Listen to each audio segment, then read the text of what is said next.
I'm Amanda Knox, and you're listening to Hard Knocks.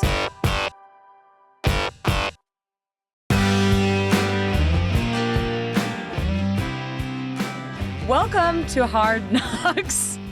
I'm going to be hopefully discussing a question, a very important question that you are going to raise to me, and hopefully I don't lose my mind in the process. Well, this doesn't come from my brain, but from the brain of a listener. Oh, okay. Great. Who wrote in to say, so Amanda contacted and met her prosecutor, and it went well in the sense it was not a train wreck of opposing views and denial. Okay. But in most cases, the abuser is not even acknowledging any harm, mostly due to his denial and constructed reality.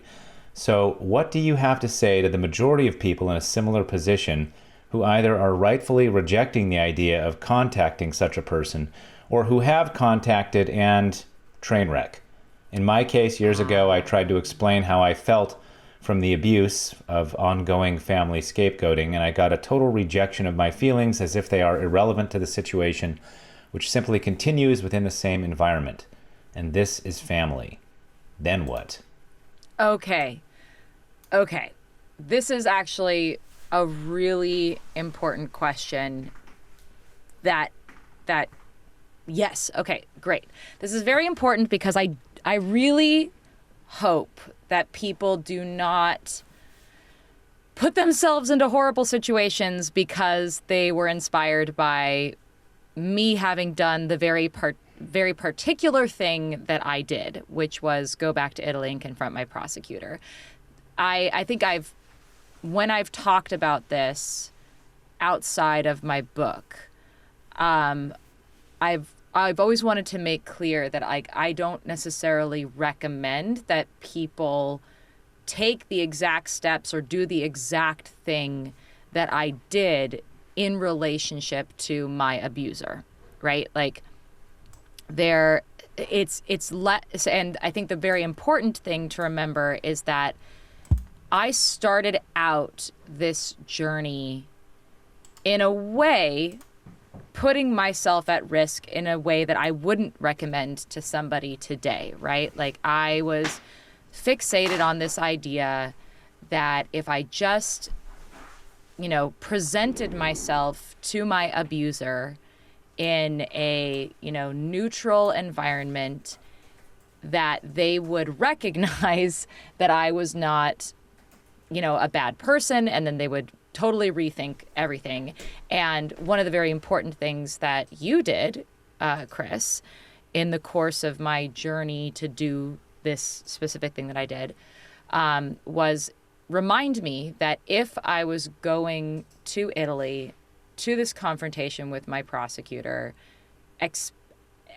not just expecting, but needing some kind of specific response from him, I was doomed to failure. And you were absolutely right. And I think that is something that anybody who is coming to me and saying, oh my gosh, you confronting your prosecutor really makes me want to confront my abusive family. Like, I would say, well, pause, hang on a second, because what do you mean by you want to confront your abusive family? Because I think typically what we mean is I want to confront them and I want them to do something. I want them to hear me. I want them to understand me. I want them to apologize. I want them to do something. And I think that anytime you put yourself in a position of needing something from somebody else, you have the power structure in the wrong place. So the only reason why my experience in Italy confronting my prosecutor wasn't a train wreck had nothing to do with how my prosecutor responded, and had everything to do with what I was bringing to the table and what my actions were doing for me. I could not fail myself. Abusers can fail me. I could not fail myself. And so when I was able to come to the table and present myself and my hurt and my pain and put it on the table and defend myself, and also at the same time give space for this person to be a flawed and cared for human being. Like, that was my goal. And it didn't matter how he responded, because I had done all the work for myself up to that point. And in that moment, that work was ultimately for myself. It was for my own healing.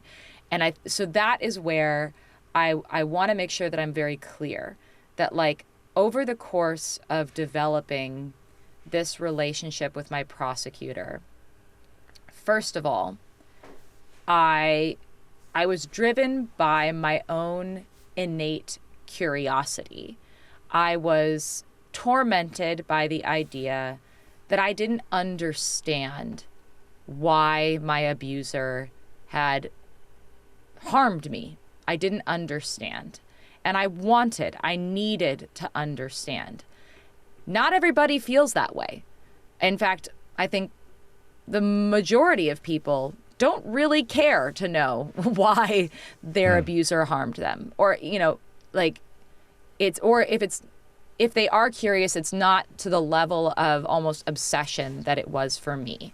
Like, I would say that the vast majority of people who have been harmed, which is everybody, should take a beat in their healing process to ask themselves, what does healing look like for them? And I think, and to that end, imagining what healing looks like for them that is not dependent upon other people's actions. I want to pause you here and maybe lay out some dividing lines to separate some of these concepts. Okay. Because I think that this could be useful for people. There is the work that you did toward accountability, and there's the work that you did toward healing. Mm-hmm. And those are related, but I think distinct. And whatever Giuliano Menini was able to muster in terms of acknowledging the harms done to you, seeking your forgiveness, etc., that's the accountability. He didn't get 100% of the way there, not nearly, but he made some notable progress in that direction. And that is a result of, I would say, one, you not walking into that relationship, defining him to him, or even in your own head as abuser. Like you had to like give him, Okay, let me clarify this. Okay, I need to clarify this for you too. He absolutely fucking abused me. I'm not denying that. So I'm not, and at no point in my journey did I excuse or minimize the harm that was committed against me. The thing that I did was I opened myself to the possibility that the harm that was done to me was not malicious or was not intentionally malicious, that was not the primary motivation behind my abuser's actions. Mm-hmm. And this is where I go to the work that I did for myself, because I think a lot of people think, and I get this a lot when people ask me about forgiveness, they assume that my openness to and curiosity about my prosecutor was coming from a place of wanting to forgive him. It absolutely did not. I was not remotely interested in forgiving him. I was very, very interested in understanding him, because I felt unsafe. Part of my healing was feeling unsafe in the world. And I wanted to not feel like just out of the blue, somebody could strike me down with lightning again. Like, and so the way that I was attempting to understand that was, and the lightning example is a great example. Instead of like, I get struck by lightning and I curse the sky and say, the storm gods are out to get me. Instead, I go, I wonder how lightning is made. And then I study cumulonimbus clouds, and like I figure out how lightning works. And then I go, oh, so if I'm running around with an umbrella in the middle of a lightning storm, I'm potentially a target of lightning. Like that's, for me, it was more of like a scientific even understanding of what had happened to me. I wanted to understand his human mind. But what that required me to do, and this was the work that I did, was to compartmentalize my hurt and my anger and my resentment towards this storm cloud and approach this storm cloud with fresh eyes that allowed me to see the inner mechanisms of his mind. And then the unexpected consequence of that was that I started caring about him. Like the more I got access to his inner workings, and the way that I got access was specifically by not being judgmental or like prone to condemning. Like I was asking open-ended questions. I was receiving information that he wanted to give me and not necessarily that I was seeking out. And I was instead of having like a targeted scientific approach, it was like I was a little bit like Darwin, who's just sort of like immersed in nature and watching things closely in a way that people don't normally watch things, and sort of cataloging like, oh, his mind works this way in this specific circumstance. And oh, he's ranting to me about this friend who he had a falling out with because of this reason. Like, oh, interesting. That's how his brain works. And so like taking a sort of by compartmentalizing my understanding of him as the person who harmed me and sort of more approaching him like a phenomenon, I was able to get a broader sense of the way his mind works. And then I found myself, unexpectedly feeling pity for him, feeling compassion for him, empathizing with him. And that then put me in a place of having something to give him that was unexpected and not intended. Now, all of that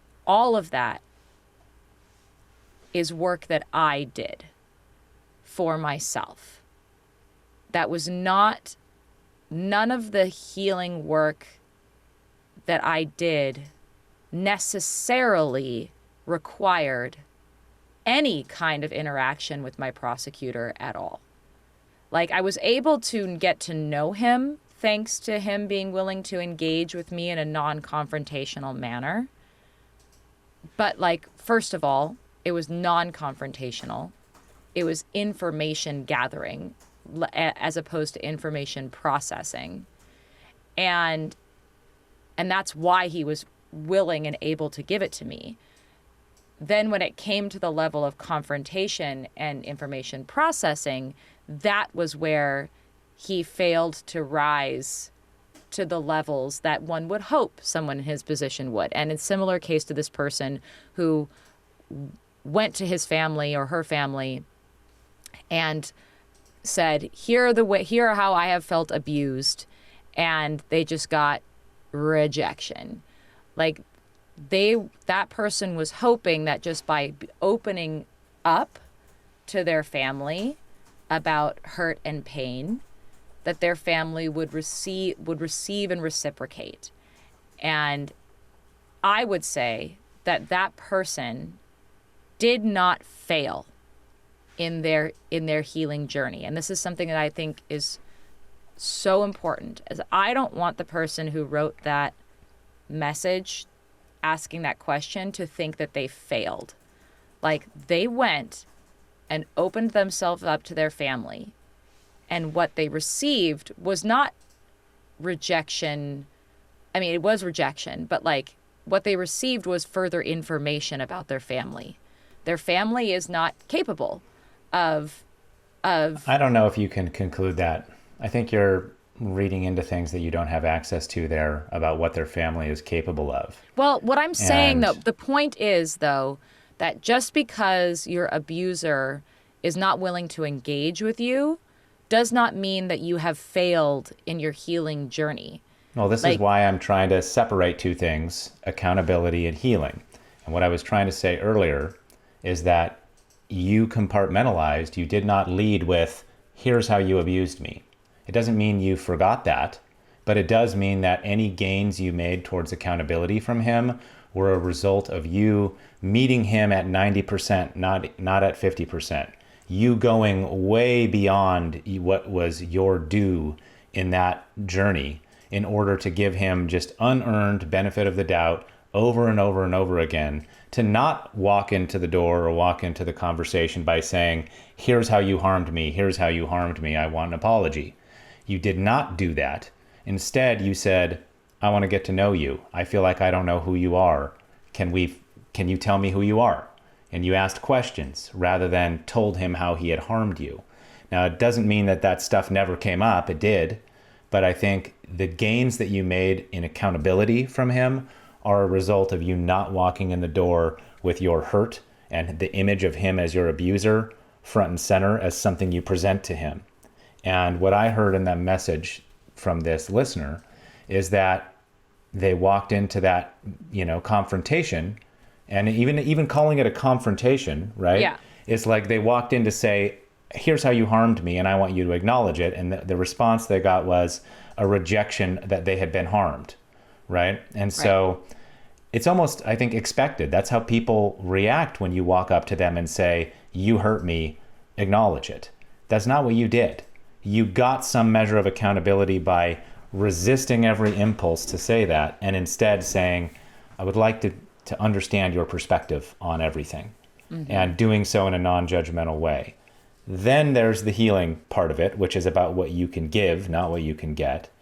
But another wrinkle I want to add here is that this is a person's family, and as much as you felt like you could be struck by lightning just wandering through the world, it's very different when the abuser in your life is someone that's intimately a part of your world in that way.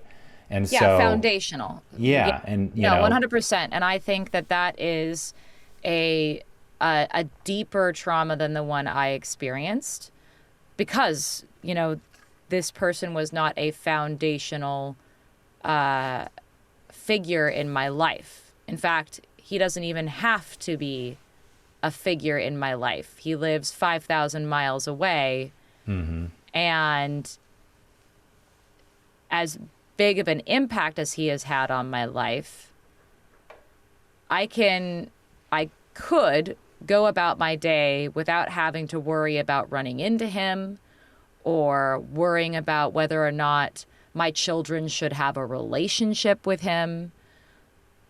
I think that abuse at the hands of family is one of the most tragic things that somebody could ever experience, particularly if it's coming from your parents. Like, of all the people in the world who owe you something, it's your parents, because you didn't ask to exist. They made that happen. And now it's like their responsibility to make your life as easy to live as humanly possible. Like, I feel like that's kind of like, life is hard. Life is really, really hard.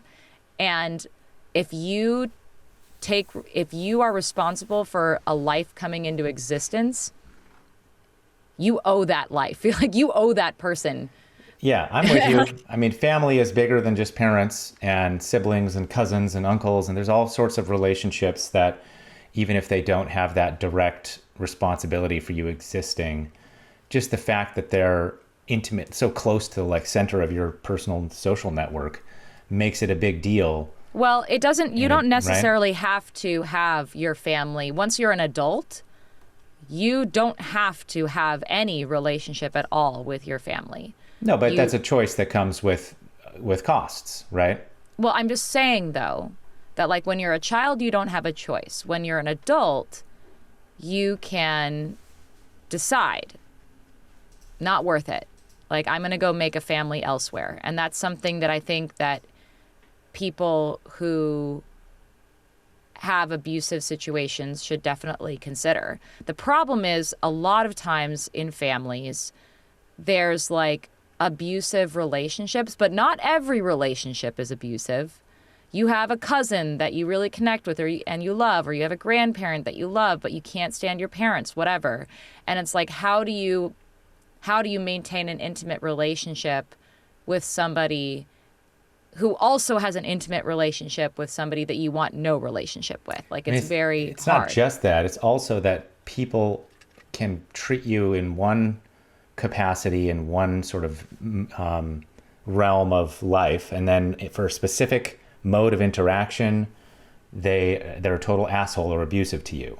And I've witnessed this in some drama that you've had in your own family, where it's like certain people, when it comes to a certain topic or a certain sort of thing gets triggered, then they can be mean, but otherwise they're totally loving and nice. And it's like, you throw out the baby with the bathwater there. It's like you have a mostly good relationship with this person in 80% of your relationship, but then there's this one area where there's some deep history or patterns or whatever it is that is traumatic and abusive. Mm-hmm. And do you call that out? And if so, how do you call it out? Do you set boundaries? You set boundaries. Yes. Speaking from personal experience, you set boundaries. And that can be like, the person may not accept or understand you setting boundaries, but that's not on you to explain it. I think everyone has a right to set the boundaries they need in order to protect themselves from abuse. And that could just mean that one boundary that you set is emotional distance. Like, to be frank, like, it's not even like physical distance. It's not like, oh, I'm just not going to hang out with this person when he's drinking, for example. Like, say you have a parent who has a drinking problem and they're totally fine when they're not drunk, but then when they're drunk, they're complete assholes. One boundary you could set is, if you're drinking, I'm not here. And you can even say, like, if you want to hang out with me, you need to not be drinking. If you are drinking, I'm just going to leave. Like, that's a great boundary that you could set with somebody. But a different one that you can set, and one that I think is totally legit, is if you recognize that somebody there's a negative pattern of, like, say, it's hard to talk about this without getting into specifics. However, yes, there's a negative triggering, like, he'll say a thing and it triggers a thing in you, and then you say a thing back and that triggers him, and then there's like all of a sudden you're whirlpooling. You can just decide, I'm not going to feed into my part of this like trigger whirlpool. Mm-hmm. I'm just going to like that emotional side of me that is triggered by this person in this particular way. That is because I'm expecting them to be something that they're not, or to feel a certain way that they're not. Like, I'm just going to, like, in my brain go, oh, I can't count on this person to be emotionally intelligent or kind when it comes to this specific topic. So I'm not going to expect him to be any different. I'm just going to stop caring. Like, So, which is like emotional, you're just emotionally Yeah. distancing yourself from and somebody. that's a safety mechanism, right? But it comes with, a grief, I think, that we would all have in this situation of like mourning the idea that this person should be kind to me. They're my family, right? They're this. Why can't they just be kind to me? And like, the sort of Well, that's personal where healing. meta meditation is really useful for this, because I think it's really, really powerful to realize how broken people are. And not just that, but by how, like, people are, again, life is really hard. And people are dysfunctional and ungraceful, and there's a certain amount of pity and compassion that you can have for somebody who's very obviously thrashing around.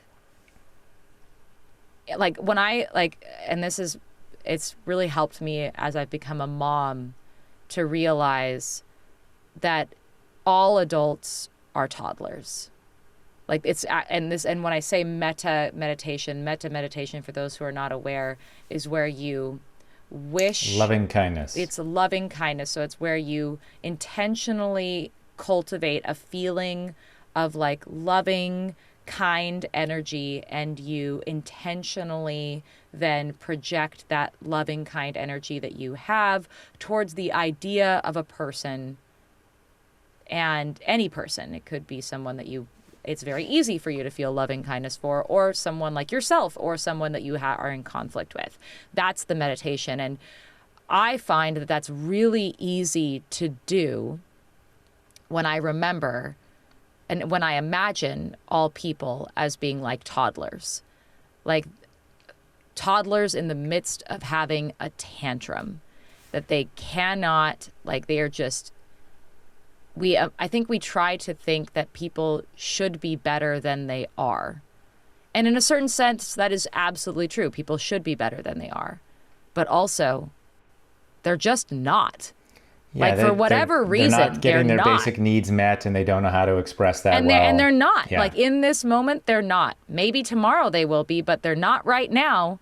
And So- that's sad. And you can, like, feel compassion for somebody who is failing to be the person that they should be, and is flailing and even harming people around them in their flailing to stay aloft and get what they want that they think that they can have. Like, I have a lot of compassion for people who are that way, as long as I position myself and I set boundaries to make sure that I don't get hurt by that person. Here's the tension that I want you to unpack. Okay. The personal healing comes from this wisdom that there are things you can change and things that you can't. And this whole thing about toddlers, etc., is about accepting people for where they're at right now and what they're capable of doing, understanding that they're flailing, that they don't have a healthy emotional habits, all that stuff. That's you looking at this difficult person in your life and accepting them and accepting their difficulties as a part of your life, and then choosing what you can do in relation to those facts, which might involve walling yourself off emotionally, setting boundaries, etc. That whole process to me sounds like it's in tension with two things. One of them is the desire to have this person atone, accountability, it's in tension with accountability, and it's in tension with just wanting them to be good, wanting them to be better than they are, wanting them to be wanting your parent or whoever it is in your family to actually be kind to you. And if your choice for safety and for accepting what you cannot change is to be emotionally walled off from somebody, like, that sucks. Well, That's it's my not best that- option, is being emotionally walled off from this person in my family. Why can't I have a close relationship? That's what I'm saying about mourning. Like when you make that choice, you're also mourning the idea that you would have a close familial relationship with this person in your family. Sure. So I think that there, to a certain extent, if you are, I get why you want to have a personal, intimate relationship with your family. I get it. I also want that.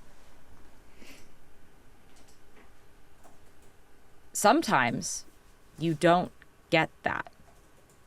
You don't. You just don't. And that is, you cannot control another person. And if you are expecting them to be something than what they are, you are just causing yourself and them, frankly, unnecessary pain.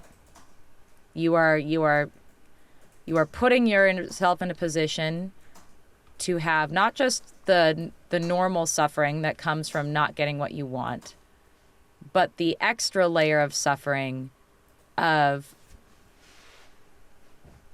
like meta suffering. You're having like you are projecting onto that person a vision of themselves that doesn't exist, and then you're suffering because you're trying to hold them to account for not being that version of them. And that is kind of unfair.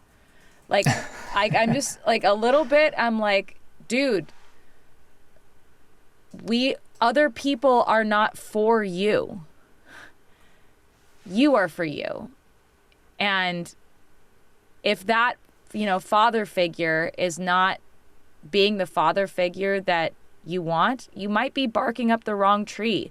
And maybe, just maybe, there's another father figure out there who would love to be your father figure and be great for you. So what's accountability then? Is that just an illusion or a dead end? Like, it's not. Is it valuable to want someone or to take steps to try and facilitate someone owning up to the harms they've caused?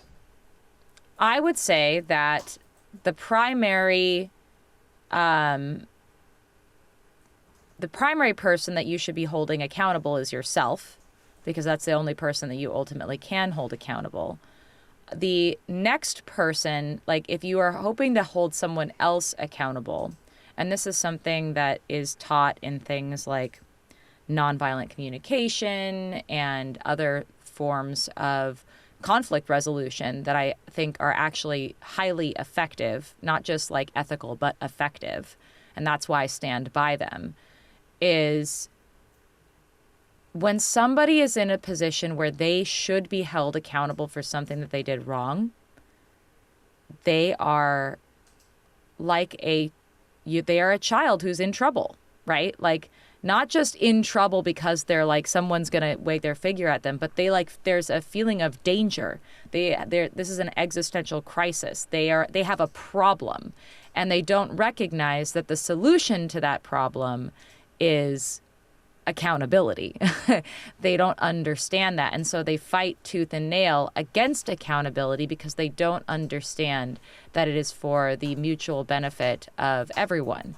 They see it only as a loss, as more of a problem, as more of a being, like, I think people push back against being held accountable because they're afraid of what that's going to cost them.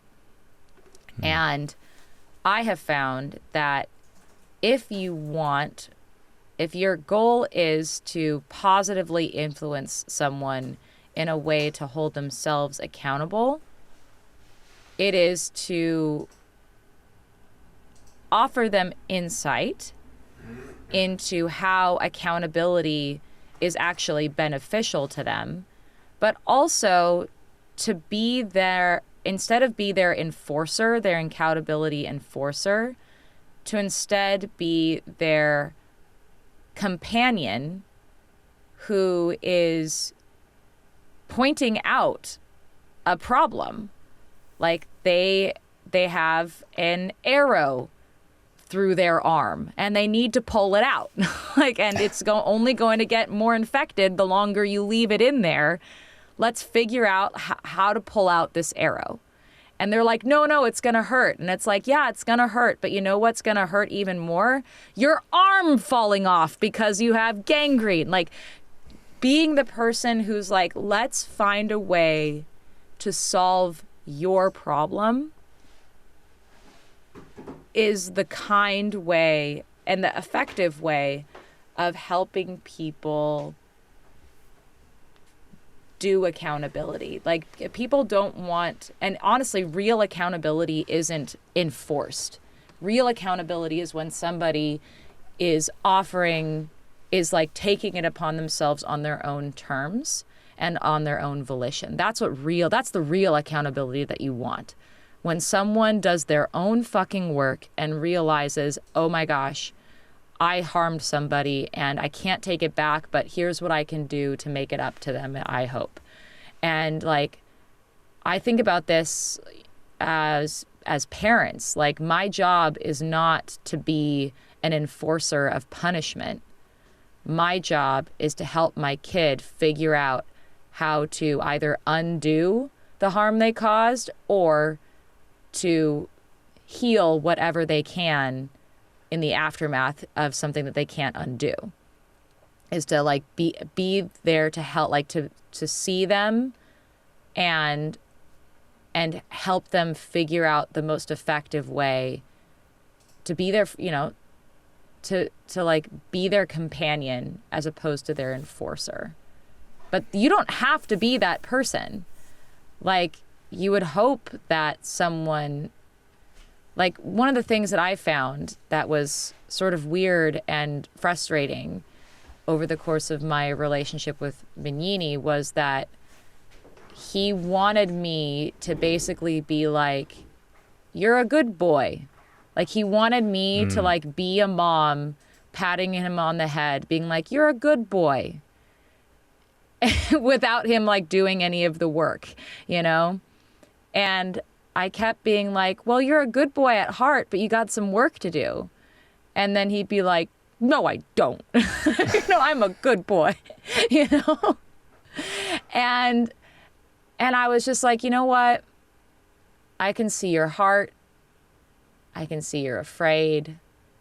I can see you're lazy. You know, like I see all of it. And it's information.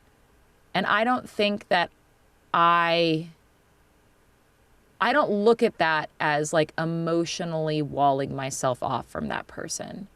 I just see it as seeing them clearly. So when I say like set a boundary with somebody, it's not that I'm saying shut all emotions off around this person. What I'm saying is see them clearly. Like, really see them clearly. See how they are thrashing and gnashing, and sometimes they mean well and sometimes they don't. Just see that. See it all. And when you see it all, there's a different kind of intimacy there. It's not the intimacy of like cuddling up with your mom and knowing that she'll always answer your call and will always be there for you, like my mom. That's my mom, and I'm so lucky to have that. Not everyone does. But like, the people who fail to live up to those ideas of who you want them to be are still people. And I feel like the most loving thing that you can do is to really see them, warts and all, you know? All right. Well, does that clarify things? Yes. You know? I think we'll end there. Yeah. There isn't more to say on that front. Yes, there's books to write on that front. I just want to say to this person that they didn't fail.